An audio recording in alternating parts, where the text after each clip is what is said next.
देवियों सज्जनों सत नमन। मैं आपके सम्मुख आत्म परिचय परिच्छेद 220 को लेकर उपस्थित हुआ हूं। इस परिच्छेद में देवताओं की तपस्या और प्रार्थना से प्रसन्न होकर माता भगवती प्रकट होती हैं और देवताओं को आश्वासन देती हैं कि मैं हिमालय के यहाँ पुत्री के रूप में प्रकट होऊंगी।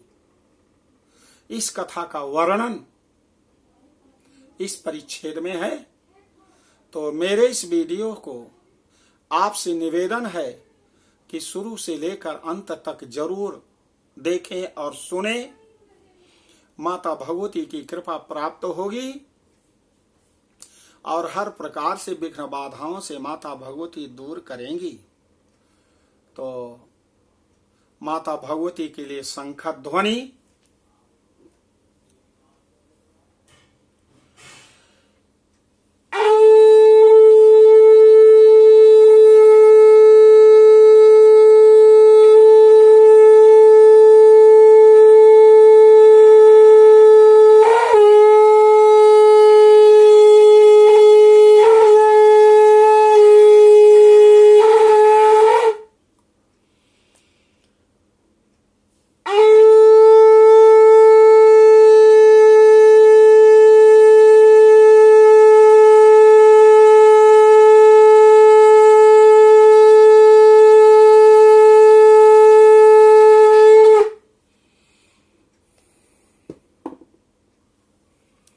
माता भगवती ने सबसे पहले पूरे ब्रह्मांड में अपने तेज को प्रकट किया।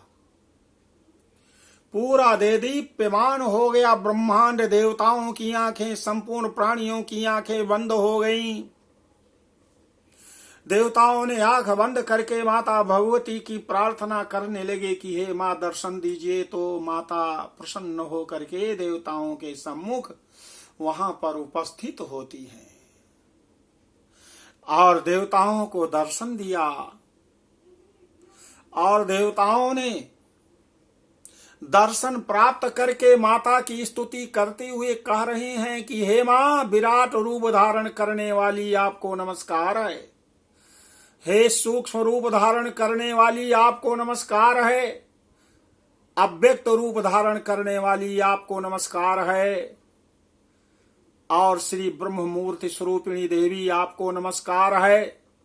जिन भगवती को ना जानने के कारण यह जगत मनुष्य को रस्सी में सर्प माला आदि की भांति प्रतीत होता है और जिसे जान लेने पर यह भ्रांति नष्ट हो जाती है, उन जगदेश्वरी को हम नमस्कार करते हैं। तत्पद की लक्ष्यार्थ एकमात्र चिन्मय स्वरूप वाली अखंडानंद स्वरूपिणी तथा वेदों के तात्पर्य की भूमिका स्वरूपिणी उन भगवती को हम नमन करते हैं। पंचकोश से अतिरिक्त तीनों अवस्थाओं की साक्षिणी त्वम पद की लक्ष्यार्थ तथा प्रत्यगात्म स्वरूपिणी उन जगदम्बा को हम नमस्कार करते हैं। प्रणव स्वरूपिणी भगवती को हम नमस्कार करते हैं। हिरिंकार विग्रह वाली भगवती को नमस्कार है। अनेक मंत्रों के स्वरूप वाली आप करुणामयी देवी को बार बार हम देवतागण नमस्कार करते हैं।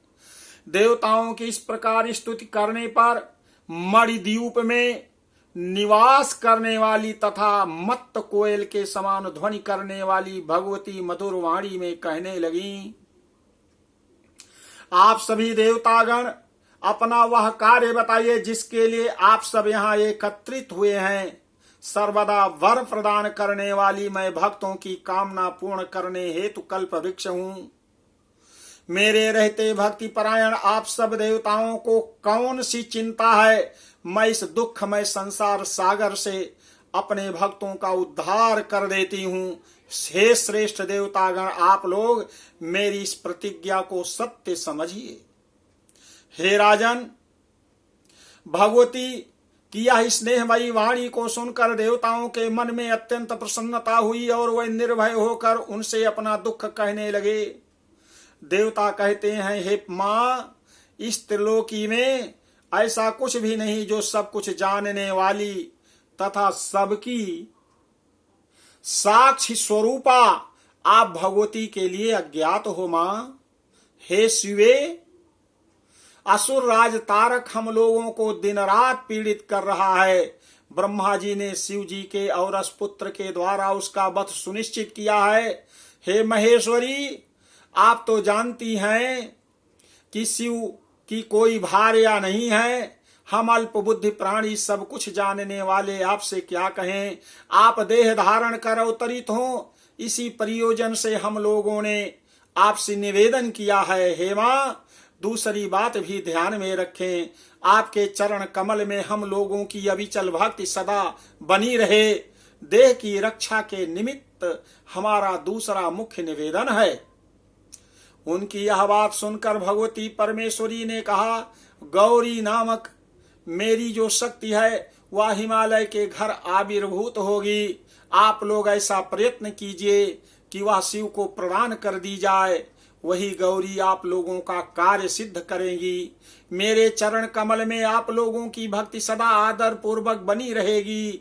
हिमालय भी अत्यंत भक्ति के साथ मनोयोग से मेरी उपासना कर रहे हैं, अतः उनके घर जन्म लेना मैंने प्रिय कर माना है। व्यास जी कहते हैं, हे राजन, वहां देवताओं के साथ विद्यमान हिमालय भी देवी की अति कृपापूर्ण वाणी सुनकर आंसुओं से रुधे हुए कंठ तथा आंसुपूर्ण नेत्रों से महाराज्ञी भगवती से यह वचन कहा, आप जिस पर कृपा करना चाहती हैं उसे अति महान बना देती हैं मां। अन्यथा कहाँ जड़ तथा स्थाणुमय और कहाँ सतचित स्वरूपिणी आप हैं। हे मां, सैकड़ों जन्मों में अश्वमेध आदि यज्ञों तथा यज्ञों का फल जो नहीं मिल पाता है, वो फल हे मां आपके दर्शन मात्र से मिल गया है। हे मां, आप जो है पूरी तरह से अपनी कृपा मुझ पर बनाए रखिए। समाधि से प्राप्त होने वाले पुण्यों में भी आपका पिता बन पाना असंभव है मां। अब जगत में मेरी कीर्ति फैलेगी। लोग कहेंगे, अहो, इस हिमालय की पुत्री के रूप में स्वयं जगत जननी उत्पन्न हुई है। ये बड़े धन्य भाग्यशाली हैं जिनके उदर में करोड़ों ब्रह्मांड स्थित हैं। वही जगदम्बा जिसकी कन्या होकर जन्म ले, उसके समान इस पृथ्वी पर कौन पुण्यशाली हो सकता है। जिनके वंश में मेरे जैसा भाग्यशाली उत्पन्न हुआ है, मेरे ऐसे उन पूर्वजों के निवास के लिए कैसा श्रेष्ठ स्थान निर्मित ही हुआ होगा, यह मैं नहीं जानता। जिस प्रकार आपने स्नेहपूर्ण कृपा करके मुझे गौरी का पिता होने का अवसर प्रदान किया मां, उसी प्रकार अब आप संपूर्ण वेदांत के सिद्धांत भूत अपने स्वरूप को मुझे बताइए। हे परमेश्वरी, वेद सम्मत ज्ञान, भक्ति तथा योग का मुझे उपदेश करें, जिससे मैं आपके स्वरूप को प्राप्त हो जाऊं। व्यास जी कहते हैं, उनकी यह बात सुनकर प्रसन्नता से प्रफुल्लित मुख वाली भगवती ने श्रुतियों में निहित रहस्य का वर्णन करना आरंभ कर दिया। देवी कहती हैं, सभी देवता मेरे द्वारा कहे जाने वाले वचन को सुने, जिसके श्रवण मात्र से मनुष्य मेरे स्वरूप को प्राप्त हो जाता है। हे पर्वतराज, पूर्व में केवल मैं ही थी और कुछ नहीं था। उस समय मेरा रूप चित संबित ज्ञान स्वरूप और परब्रह्म नाम वाला था। उसके संबंध में कोई तर्क नहीं किया जा सकता। इदम इत्थम रूप से उसका निर्देश नहीं किया जा सकता। उसकी कोई उपमा नहीं है तथा वह विकार रहित है। भगवती की कोई स्वतः सिद्ध शक्ति है जो माया नाम से प्रसिद्ध है। वह शक्ति न सत है न असत है और दोनों में विरोध होने के कारण वह सत असत उभय रूप भी नहीं है।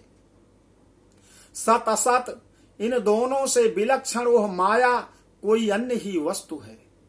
जैसे अग्नि में उसकी उष्णता सदा रहती है, सूर्य में प्रकाश की किरण रहती है और चंद्रमा में उसकी चंद्रिका विद्यमान रहती है, उसी प्रकार यह माया निश्चित रूप से सदा मेरी सहचरी है। जैसे सुषुप्ति अवस्था में व्यवहार समाप्त हो जाता है, उसी प्रकार प्रलय काल में समस्त जीव काल तथा जीवों के कर्म उन्हीं भगवती में अभेद रूप से विलीन हो जाता है। मैं अपनी उसी शक्ति के समायोग से बीज रूप को प्राप्त हुई, अर्थात मुझ में सृष्टि के कर्तृत्व का उदय हुआ।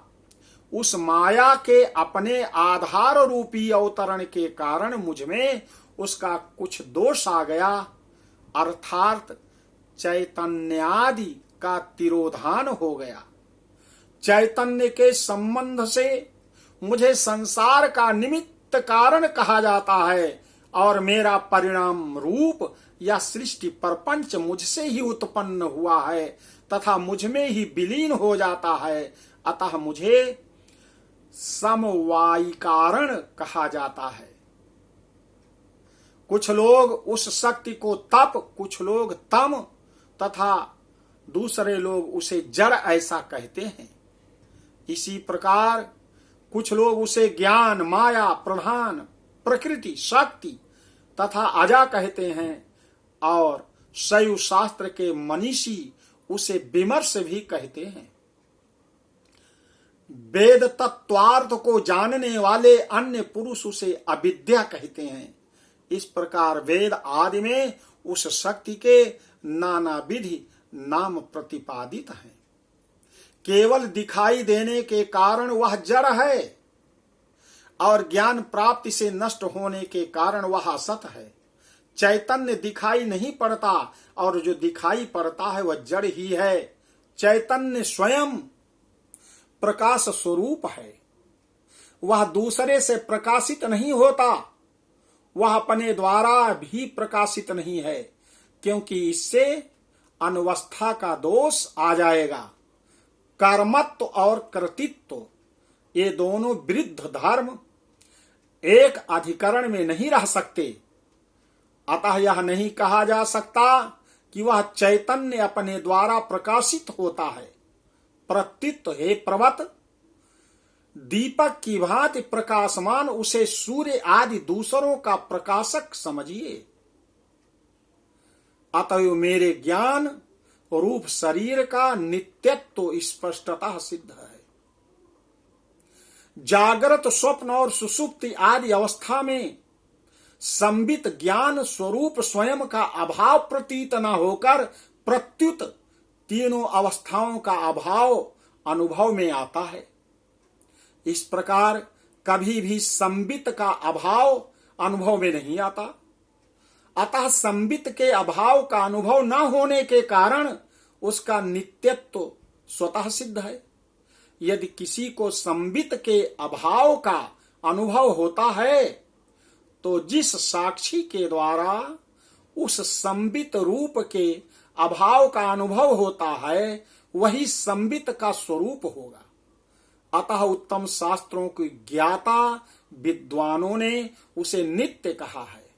वह परम प्रेमास्पद है, अतः उसमें आनंद रूपता भी है।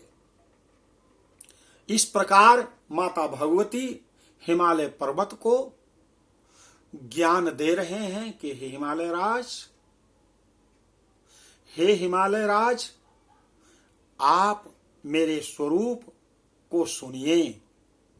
श्रुतियों में जो निहित है रहस्य उसे मैं बता रहा हूं। तो देवियों और सज्जनों, आपने माता भगवती के स्वरूप को यहाँ तक समझा है। इसके आगे का स्वरूप आगे के परिच्छेद में मैं बताऊंगा। बोलो आदि शक्ति माता भगवती की जय।